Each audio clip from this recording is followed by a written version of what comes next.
Hello everyone, welcome to Film and Flash. Today we're reviewing the Kodak Pony 135 camera. Now this camera was produced in the original model, which was produced from 1950-1954, then the Model C and the Model B. Now as you can see, this camera does not feature the writing, which would be right here below camera, which would say either Model C in red or Model B in red. This doesn't feature that, meaning this camera was produced between the 4-year period of 1950 and 1954. Now, this camera's serial number is 559,325. This would lead me to believe that this was probably produced closer to the 1954 mark. So, I'm going to attempt to jam-pack a bunch of information into a short video. This camera uses a Kodak Anaston lens. Now, this stands for anastigmatic, and this camera was designed to reduce blur in images. It's a really sharp lens and is a favorite among collectors due to its, ability to produce sharp images. Now, this camera retailed roughly in the 1950s for around $435 today. Now, believe it or not, this camera is not considered professional. It's considered for amateur photography, an affordable option for it. In my opinion, $435 is professional grade, and the camera has all the features a professional grade camera would have. So, in my opinion, it is, but technically it's not. So, it has a 51mm f/4.5 lens, standard, at least f/4.5. 51mm is a little uncommon. It takes 35mm film, which is commonly available today. This came with the camera loaded into it, and as you can see, this is E6 process, meaning it produces color positive film, unlike most film, which is color negative, where you have to scan it to produce a positive. This produces positive slide film, which you would then load into a carousel projector. This has 24 exposures, and I believe you can buy one of these for around 10 bucks. This is 100 Kodak Ektachrome. However, what's unique about this camera is this camera has the option of shooting in Panatomic X, Super XX, Plus X, and Daylight type Kodachrome. Did I already say Panatomic X? Probably. So that's 4 different styles of shooting in one camera. 4 different, it's designed to take 4 different film types. So, over here is the exposure counter. So, considering it has 24 exposures, you would load it, you would twist this over to 24,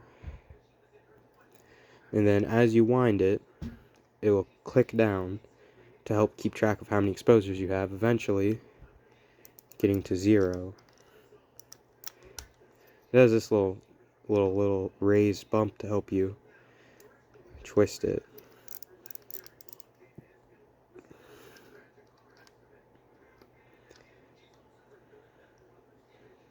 It doesn't matter. It's good enough. This is for rewinding, and if you want to rewind, right here is the wind, which you'll pull over when winding, and over here is the rewind, which you will pull over this way. Or is it this way? Hold on.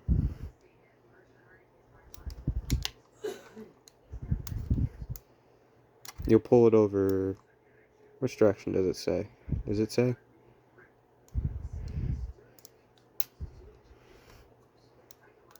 No. You rewind it by going in this direction, and to wind it, you go in this direction.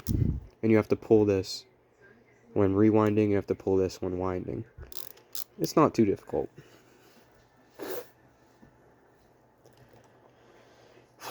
Sorry for getting a little sidetracked here. I'm just really tired. This is for your focus. Hold on. Oh yeah, I forgot to mention. So, when I first got this camera, I thought it was broke because I couldn't cock the shutter button right here. as you can see, it won't let me pull the trigger, but it will let me cock it. Before, it wouldn't even let me cock it. The camera's not broke. You have to twist, pull out, and twist back. And then you can cock it and shoot it.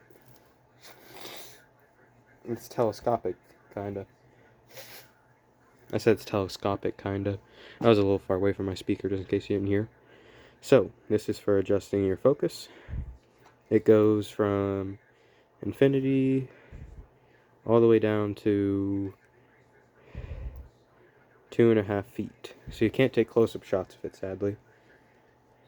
But besides that, it goes all the way up to 50 feet. So you can, pretty good for, say, group photos, I'd say. Does a good job of. Maybe like car photos. And then here is, this one up here is your shutter speed adjustment. 200 being the fastest. 200 being the fastest. Bulb being the slowest, meaning it holds the shutter open. When it's pressed, then you have to release to close the shutter. Now, as you can see while I have the shutter open, displayed behind it is for your aperture. Your aperture has 4.5, 5.6, red, whatever that means, 8, 11, 16, and 22. So it can go really small and really wide open. As you can see, those little blades open and close depending on which direction you twist it in. And aperture is based on how much light you want to let in. Just all the way over here, as you can see, it's really rapid. So it has a lot of shutter speeds, 200, 150, 25, and bulb. And it has a lot of aperture adjustments. And it has a focus adjustment. And, you know, it has this here, too. And I can't figure out what exactly those red things mean. There's red words right here. But it doesn't really look like they do anything. To be honest, I'm not sure. I don't really think they serve a purpose. Not at least a noticeable one. I think that's just aperture. Yeah, because it says the same thing back here. Or no, it doesn't. I'm not 100% certain. I'm pretty sure it's something to do with aperture markings. So, shutter button, cock to use shutter. I already explained how to adjust the aperture, and then the shutter speed, and then focus. I don't exactly know what this does. I believe that's for the flash. Makes the most sense in my opinion. Alright, you unscrew this. Well, this is a tripod mount. You unscrew this though to put it in the case. I have the case with it, which I'll show you in a couple seconds. Actually, you could also screw the tripod into that little hole that this screws into, I'm pretty sure. However, I'm not 100% certain. So let me show you how to load the film. Now, this is a secure way to close it. Ooh, my god. This isn't a short video at all. It's a secure way to close it, but it's inconvenient. You have to press this down right here, press it down, and slide this little bar down. But it's kind of a pain in the pain in the rear to get it to go down. If you use a pen, it might help, or something with a fine point you could just put right in there. But you can get it if you really try. See, like so. Then this, oh, yeah, this kind of comes off. I don't know if that's a problem with this camera or if they all do that. That's a little mirror in there. I'll turn that over here so my flash doesn't bother it. The film is loaded. The film roll goes here and it's stretched across here, and you put it in that little slot right in there and wind it to those little black arrows like right here. It's pretty simple to install. This pops up to load the film roll. Pop that down, Open up the film, stretch it across, put it in, wind it to the black arrows about right here, put the back on. You know, it's simple. Imagine if you're looking to buy it, you probably already know how to load film. So, I'm going to cover up the lens, because if not, it's just going to cover up the mirror, because if not, it's just going to shine. Kodak Pony 135, made in Rochester, New York, USA by Eastman Kodak Company. Trademark, load with Kodak 135 film. Now, could you use film other than Kodak? And I don't see why not. You know, this has a little 2 written on it down here. I don't know what that means. It might be something to do with the way it's assembled. But then if this does come off, you just put it back in its little hole. And it closes back shut. It's no big deal. Then to close it, at least this part's easy. You just slide it back up till it clicks. And then, like that, you're locked back and you're ready to go. So, say you take a photo.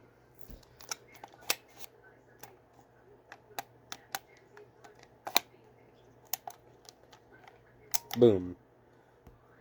You want to pull this over and then wind until this little thing clicks to the next clicks, and then you're ready to go. I won't do it now because there's no film loaded in it. This was loaded with film, but it was only used a little bit. I'm debating whether or not I want to get it developed, but I probably won't, just because it's like $16, and to me, I have no use for it. Here's your viewfinder up here.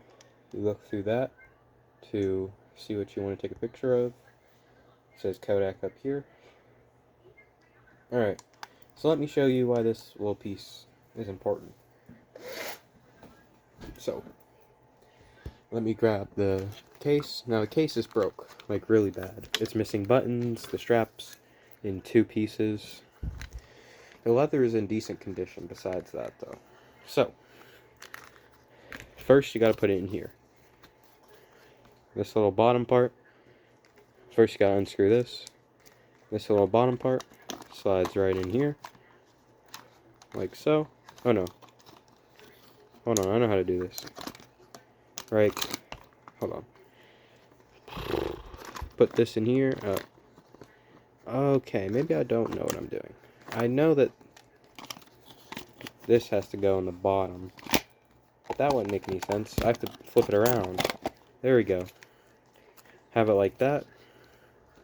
And then this. Oh, wait. No, you actually do have to put it in this first. So slide it in this part first, like so. Then slide this little part there, but do it so this little hump is on the front of the camera lens, like so. Voila, now it's in there. Now the reason you have to screw this in is because if you don't, the camera will just fall right back out. This kind of acts as like a little stop for the case. So screw that in, and like that, and then you have to obviously clip it here, but it's missing almost all of its clips. The only clip that's left here is that one. Yeah, the case like sucks. But the camera alone, the camera's perfect, the case just sucks. So,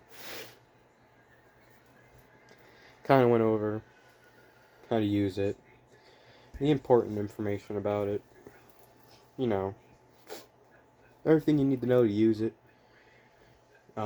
If you want to know if it's worth buying, you know, I gave you the information about it. If you're looking for something in particular, you know, if you want a camera that's cheap to shoot on, produces sharp images, and actually goes for a really cheap price nowadays, I'd recommend it, quite frankly. You know, it's honestly a pretty decent camera. It really is. I'd say it's professional quality. And here's a little advice. If you want to tell the difference between a cheap camera and an expensive camera, does it have an adjustable focus, adjustable aperture, and adjustable shutter speed? Usually, the cameras that did that were the more expensive ones back in the day, like 150 plus. So that's a good way to tell if the camera is high quality or not. If the camera doesn't have any of that, chances are it's one of the cheaper cameras that everyday people used. Anyway, 24 exposures for 10 bucks is a great deal. To develop it, it's around 16, depending on what state you're in, obviously. If you're in California, it's going to be more, but adjusted for inflation, you're essentially paying the same. So altogether, you'd be paying like $1 per photo. So it's about the same price as Polaroid. A little cheaper than Polaroid. And then if you just get it in positive and you have a projector, hey, there you go. But you can also shoot in color negative too. It doesn't matter. For some reason, this person liked E6. They probably were going to develop it themselves. If I was going to develop film, I'd do E6 too. Just because, you don't have to worry about scanning. That's a whole lot of stuff I don't feel like doing. That's why I shoot Polaroid instead of film. However, if you like shooting film, this honestly is, I don't know, perfect for you, I guess. I don't see why not. I think you can get these for around 20 bucks. However, you can probably get it as cheap as 10. I paid 10 for mine. And as far as the case being messed up, that doesn't matter. As long as the camera's in good condition and it works, and the lens isn't all scratched up and everything's functioning, it's worth 10 to 20. But if you can get one with a good case, I'd definitely do that. Or you get paperwork with it. If it has paperwork, a really good case, and the camera's in perfect condition, you're going to have to pay more. But for stuff like this, 10 bucks is a fair price. And I recommend this camera. All the cameras I review, I recommend mostly because they're all good for different purposes. Every camera serves a purpose, and some cameras serve their purposes better than others. In my honest opinion, I'd say this camera's great for anybody who's looking to shoot 35mm film and they want an antique vibe and they love the tactile feel of analog cameras. This camera doesn't require batteries, and I do believe there's an option for a flash. I would not know where that goes, but I'm pretty sure if you Google it, it's pretty easy enough to find out. But thank you guys for watching, and please like and subscribe. Film and Flash out.